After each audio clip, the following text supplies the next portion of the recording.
selling. That's basically what we're doing right now. We're making money through contracts. And, of course, voluntary taxation, whoever signed up for it. So, should our legislators get paid for representing? And if so, how?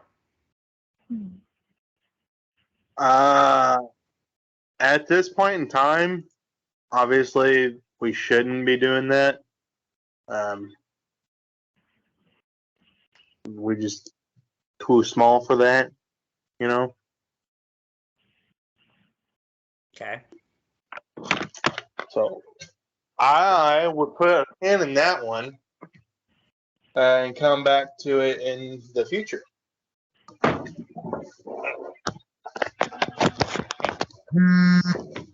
Although, yeah, I do think it is a good idea, per se, for the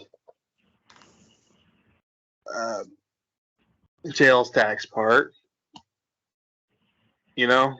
Yeah. But the next dollar isn't exactly worth anything. At the moment. Yes. Well, it technically doesn't exist yet. So the Nixie pound doesn't necessarily exist. It's still in the designing phase. So, but we might have found a way to increase the designing phase productivity. And of course, we also have to find ways to actually produce the money. And of course, thanks to Secretary Ubi's idea, we now know a way to, in a sense, mass produce aluminum bars where everybody could pitch in on that. So, of course, as a prime minister, I need to help enforce that. But at the same time, that's right. I forgot. You actually have an excuse for it. I keep forgetting. You actually have an excuse for not doing it, which is fine. But I'm gonna have to go around and ask, hey, if you don't want your soda cans, and if they're empty, crush them and give them to me because I'm going to smelt them into bars. Because I plan on having a storage unit. I have a storage unit now. I don't think I'm going to put them there. I'm going to try my best to make the smelter as soon as possible. I know I've said it for years, and I do mean years. I have all the materials except for like 2. If I can get the next 2 materials, I will have a smelter. Of course, I gotta make one still, but I will have a smelter. Of course, I'll have to watch the video again, assuming it's still up and running. But as soon as I get a smelter, I should be able to get it done and whatnot.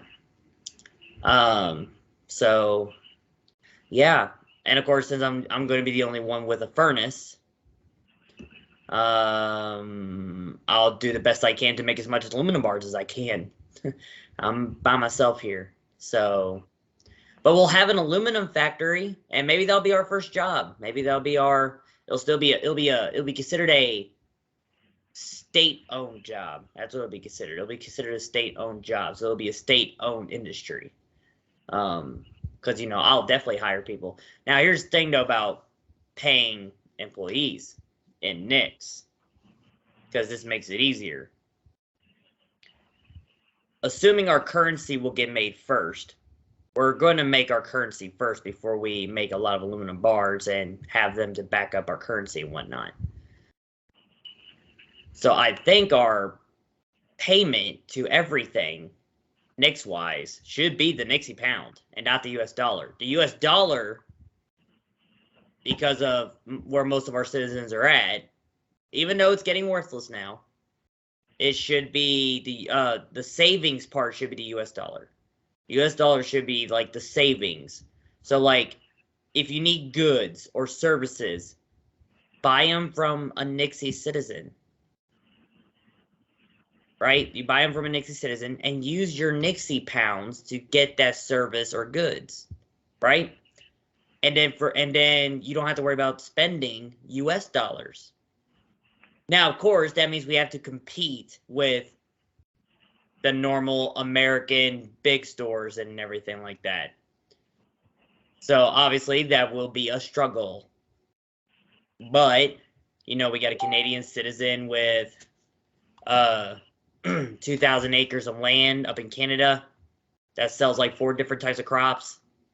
Now I'm still trying to make a contract with, but currently that citizen is in school, and I think he said this is his last month being in school, so he's going to be a lot more active after this month, assumably. I could be wrong, but assumably. So hopefully when all that's done, I can finally make a contract with this guy. And it could be a small contract. I'm not going to ask for his like entire farm or whatever. I mean, he's got Canadians to feed. So so I'm hoping I can get in contact with him and make a contract with him so we can get some things selling and everything. And of course in Lavender County, we also have a farm there that also has a greenhouse.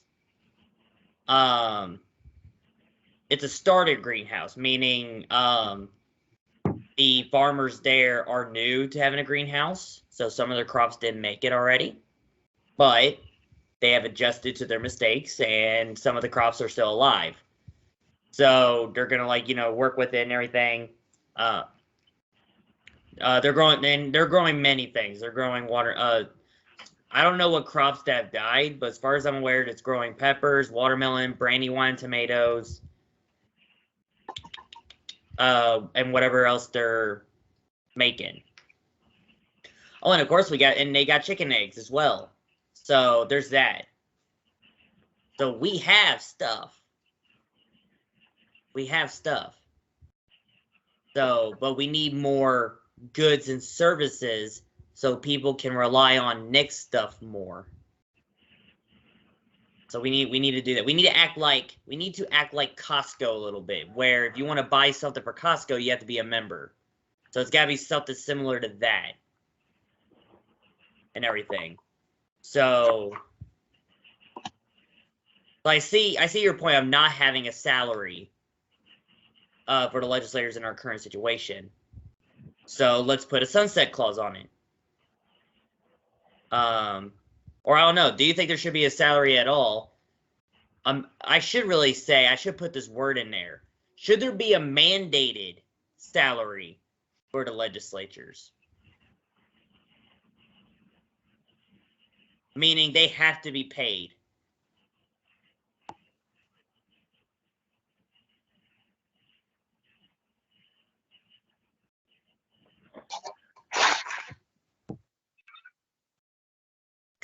And I mean right now, obviously on our island, they're going to get paid. But in our current situation, should they get paid? House Bill 10 basically proposes that. But they're going to get paid in Nixie pounds, not US dollars. Because we should start using our currency more for payment, services, and goods. Obviously until the currency is actually created, of course. But for those purposes.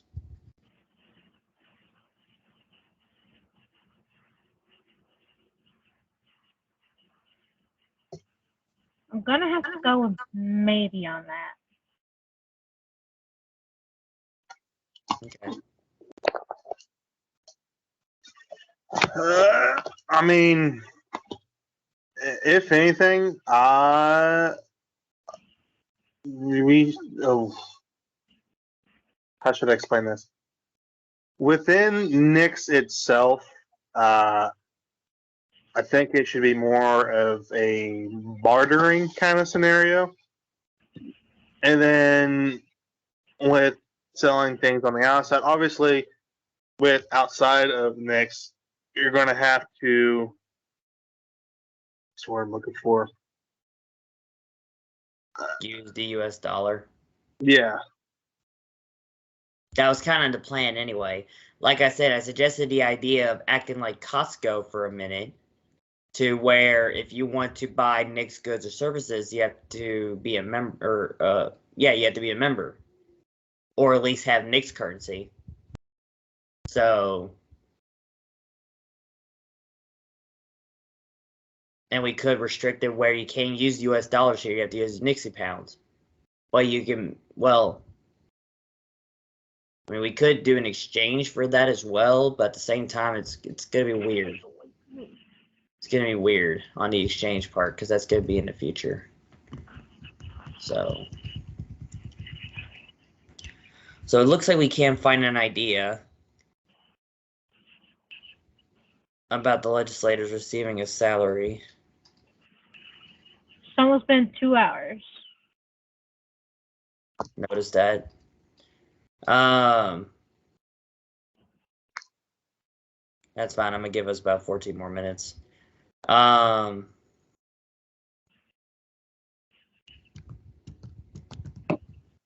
I guess what I'm gonna do is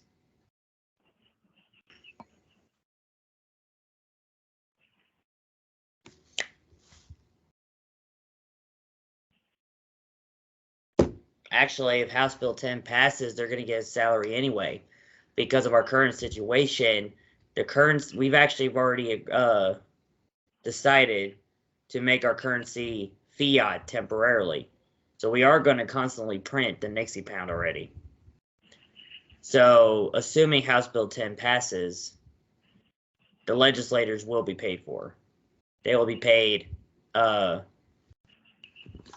is it? 8 pounds, let's see. Well, the minimum wage is going to be 8 pounds.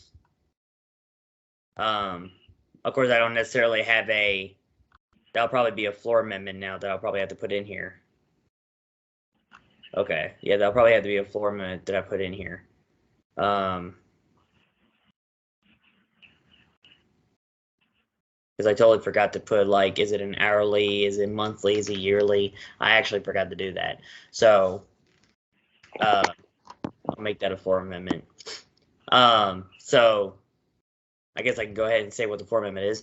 The floor amendment I'm going to put on there, it'll be floor amendment 2. So remind yourself, Bree, when House Bill 10 comes up, those House floor amendments, they got to be talked about first.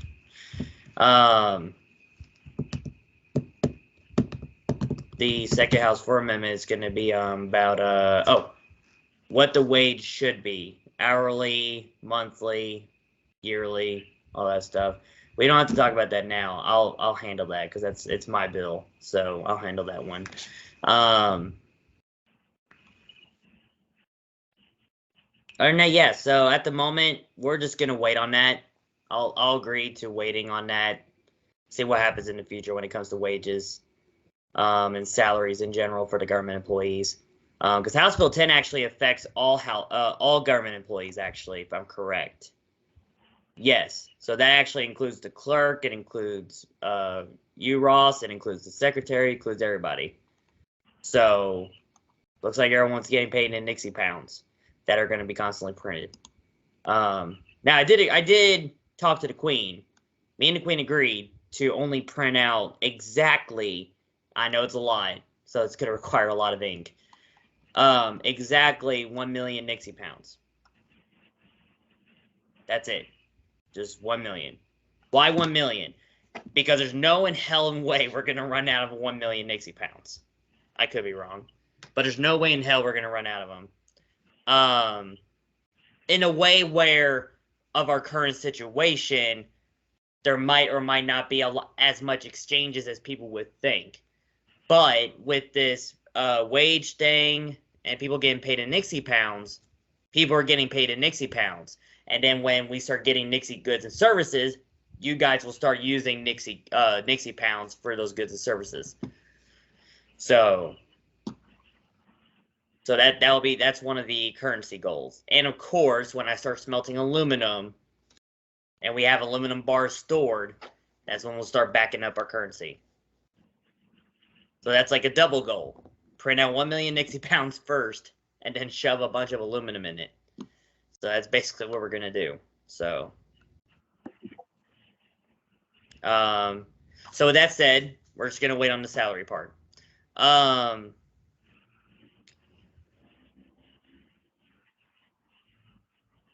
Yeah. Okay.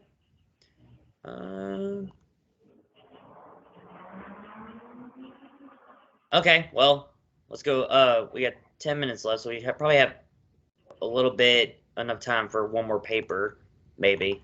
But I'm gonna go ahead and ask this question then. What do you guys think? Should the legislate? Well, should I really say? Nah, it's legislators. Should the legislators be restricted from using the money they get paid with for? Well, hold on. Let me rethink this question real quick.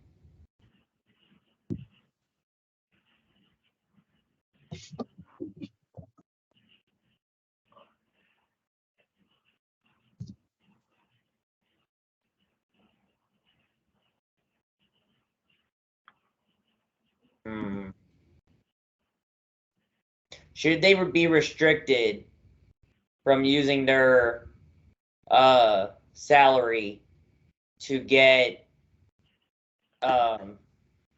non-essential items?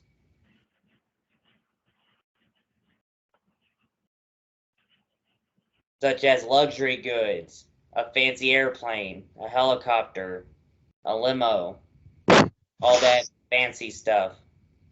A brand new purse, a fur coat, brand new pair of boots, you know, that kind of thing you would think a government official with a lot of money would have.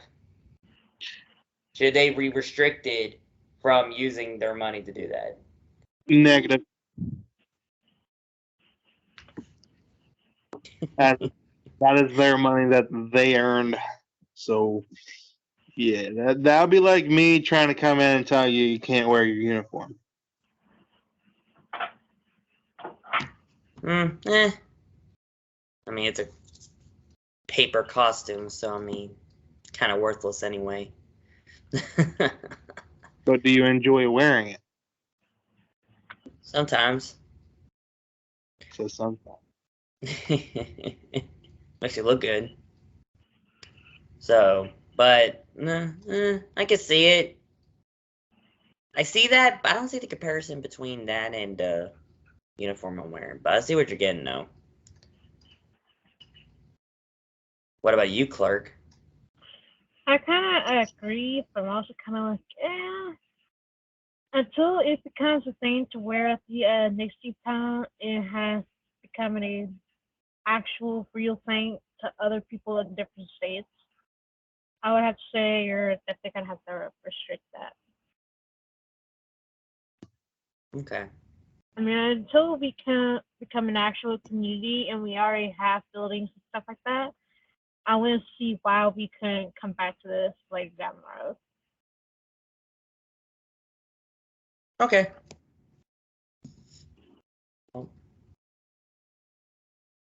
Okay. Well, I guess in that case, that will be it for tonight.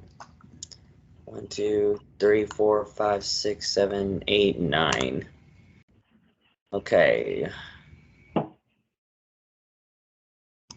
right, so next week's meeting. So next week's meeting, which is Thursday, assuming I have nothing important planned other than I will be at the Night Palace this time. Because I'm babysitting the palace. I'm babysitting the royal dog next week. So while they're going to the United States for their vacation. When do be the queen herself be in these meetings? Well, Well, again, she's not obligated, but she's always wanting to be in this meeting, but she's not obligated to join it. So, because it's an executive branch meeting, it's not really a supremacy branch meeting. So she's not required to be in this meeting. You know what? Now think about it. I don't even think I really met the queen through like voice chat. Just that one time through that text where she kind of just snapped at me. Oh, yeah. And it was bad timing. She misread what your bill was. It was bad timing. That's all it was. She didn't really mean anything by it, so just don't take offense to it.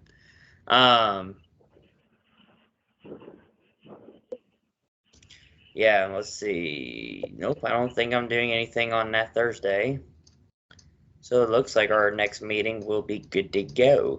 I do have a meeting on Monday, though. Yay. Got a meeting on Monday. I got a meeting on Sunday. Not Sunday. No, it's Sunday. Yep, this Sunday. Got a meeting with the General Assembly of the Americas. Then on Monday, I got a meeting with the Union State Organization. And then, of course, Thursday is our executive meeting. Yay! So that's gonna be fun. Cool. Huh? I said, yay. That was a joke. Let's see. Yeah, so our next meeting will be next week on the 14th, Thursday, 8:30 p.m. Eastern Time. We got a lot done today, so good job, guys.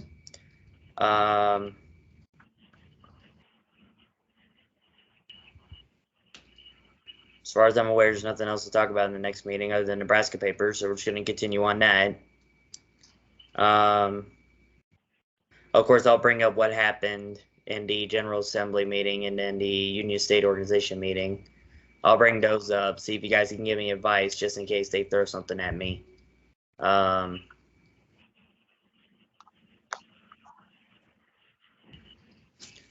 right. What I'm about to ask in the meeting. I almost forgot about that. All right, guys, I need advice. Now,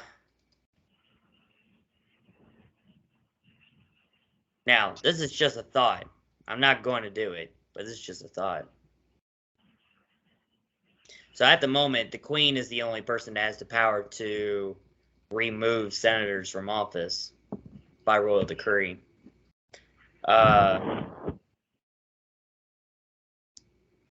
And I was thinking, this is just a thought, so I'm not going to do it. It's just a thought that I had.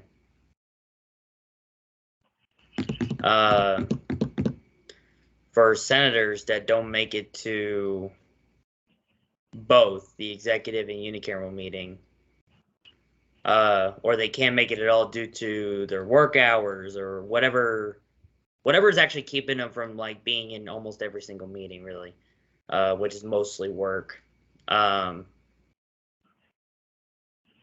I was thinking, what if I obviously get the Queen's permission, because that's what I had to do, to get them removed, but not in a way of you're fired, but more of a way as in, I think it's best for you to not be senator when you're unavailable to do your duty. So I think you should leave. And then, you know, if we still have an opening, we'll bring you back immediately without having any issues. And obviously, if the senator seat is there's no senator seats open, then, you know, we'll bring them back and put them in another executive position that can work for them. So what do you think about that? I have 3 people in mind of that thought. So not in a way of firing, but in a way of, because of your situation in life, I think it's best for you not to be senator. You should either do something else that doesn't require I guess in a sense, a scheduled time limit. You should do a job that you can actually work with the time that you have in outside of NICS.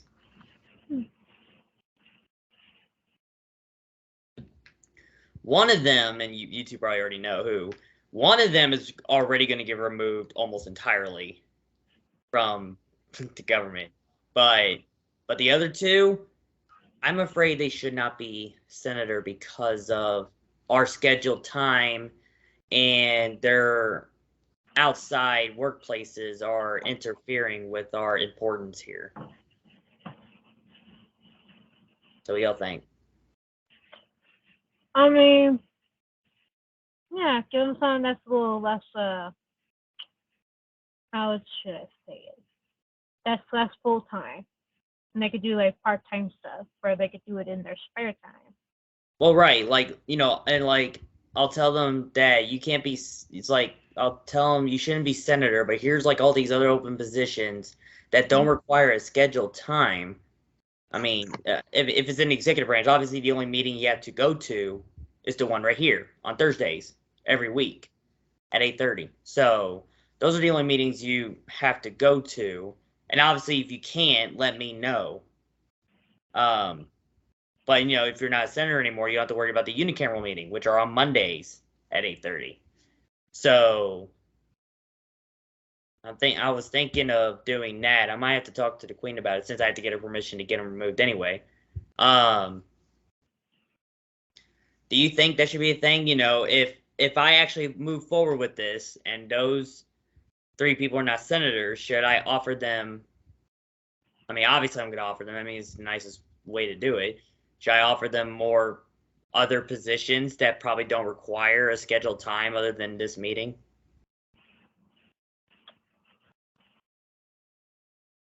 What do you think, Senator Ross?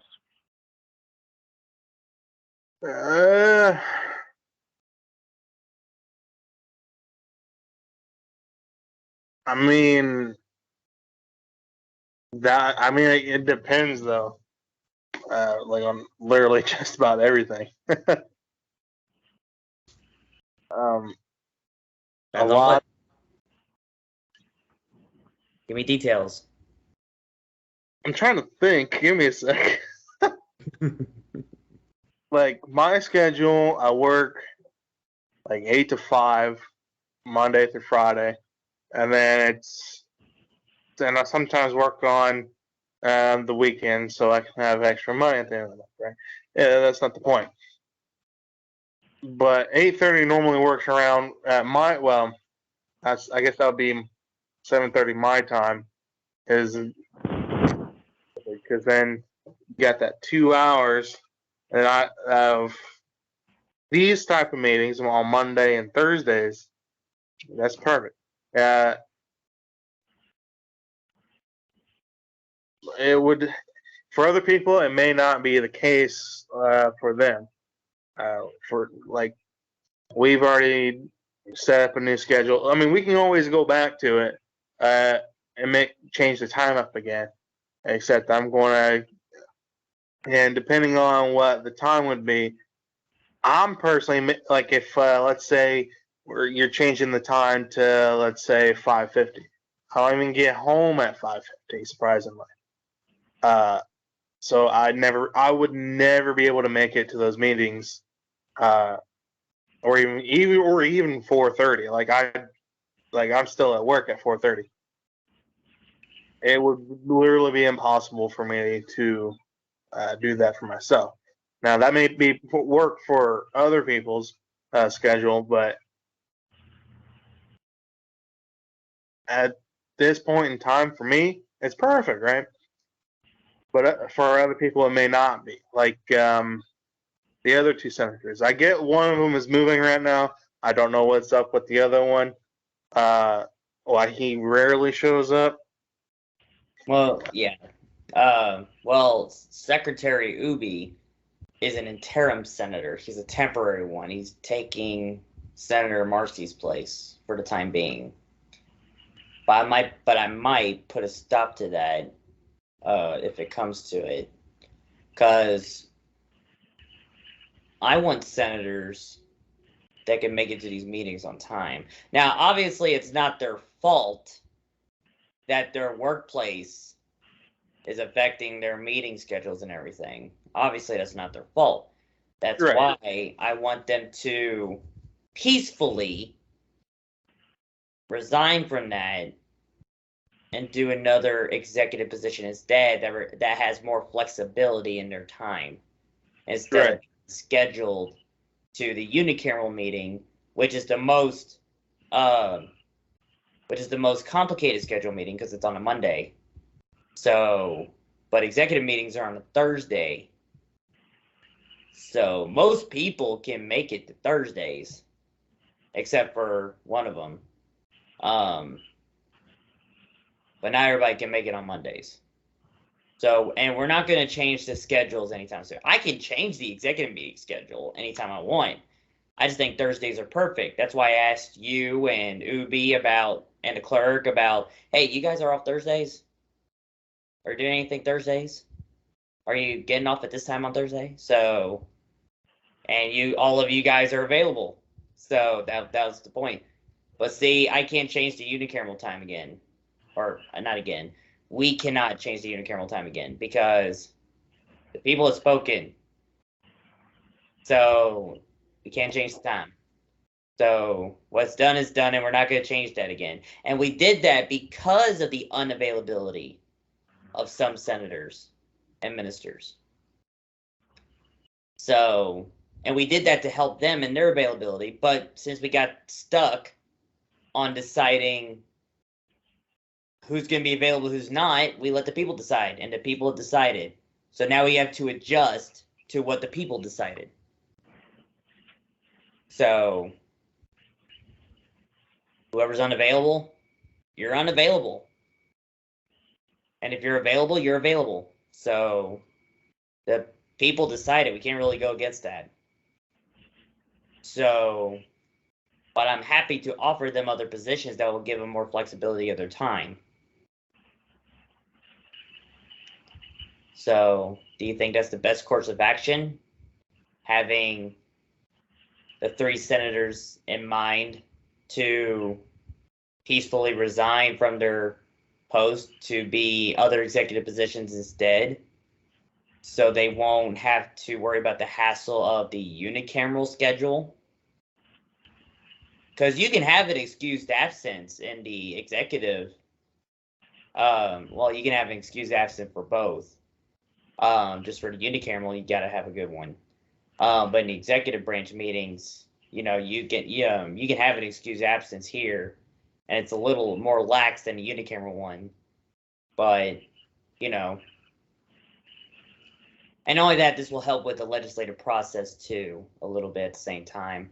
Of course, it would suck to have a lot less senators in the legislative branch and everything, but I mean, again, we have to adjust to what the people decided. So do you think that's the best course of action?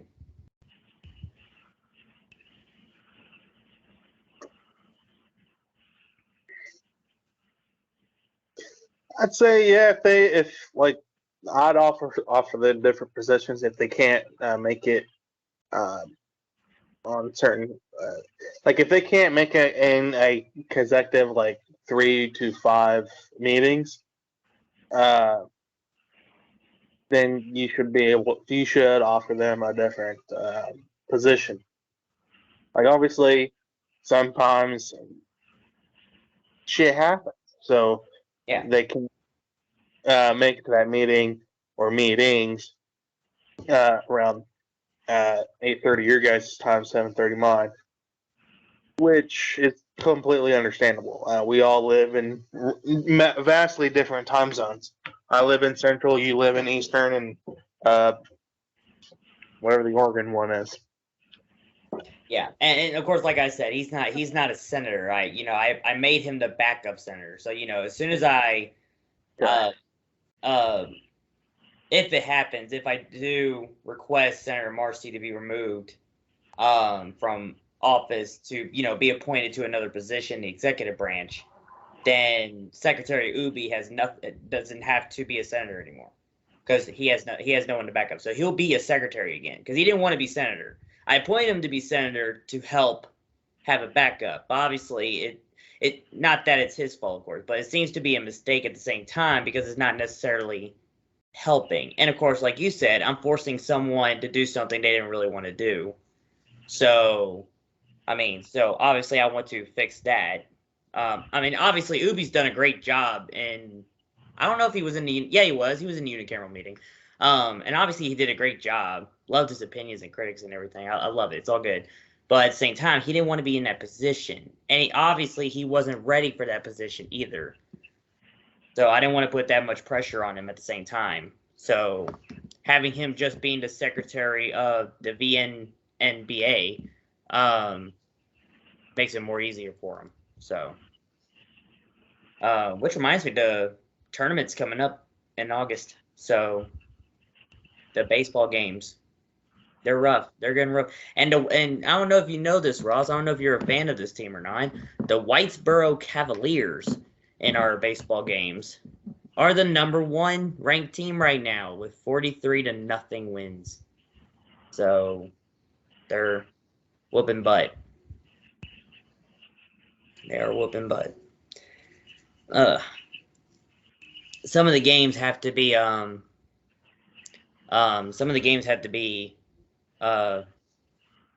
because obviously I'm the one with the game, so obviously I have to like randomize the games at the same time. But the ones I can make it to, I actually play it, watch it. Whoever wins, they get the win and whatever. But that's how I do it. And now I'm trying to get Secretary Ubi to do some of those things, and all that stuff. So yeah. Anyway, so yeah, that's what I was want to talk about. I mean, if you guys think that's the best course of action, I might talk to the Queen about it this week or weekend or next week or something. So, yep, I think that's the best course of action. Just get them to either resign themselves or have them removed by the Queen, and then I'll give them another executive position instead. I'll probably bring it up to them first, get them resigned or something. Obviously, one of them's got to be removed by royal decree, but the other two, I think I can get them. I think I can talk to them out of being a senator for now until they get a more flexible time to be one, and then I'll give them a more flexible position. So yeah, okay. Well, if you guys think that's the best course of action, I think we're good then. All right. We're gonna end it here then. I'll see you all at the next meeting, which is next week on a Thursday. Yeah, good meeting. We got some Nebraska papers done. Got a lot more to go, but I'm sure by the time we get done, we'll have a perfect legislative branch at the end. So, all right. Let's end the meeting here, ladies and gents.